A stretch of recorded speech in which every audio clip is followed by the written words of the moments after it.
Instagram finally lets you reorder carousel posts after posting. Here's how to do it. First, make sure your Instagram app is updated to the latest version. This feature only works on the newest update. Open Instagram and go to your profile. Find the carousel post you want to reorder and tap on it. Next, tap the three dots in the top right corner and select Edit. Now, you can rearrange your carousel by holding down an image and dragging it to the position you want. Repeat this for all images until your carousel looks exactly how you want.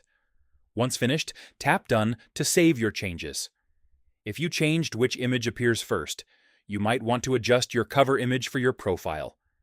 Tap the three dots again, then select Adjust Preview. Use the Fit or Fill options at the bottom to zoom in or out and make your cover image perfect. Tap Done to save, and your carousel is now reordered. That's it. Your post looks exactly how you want it on your profile.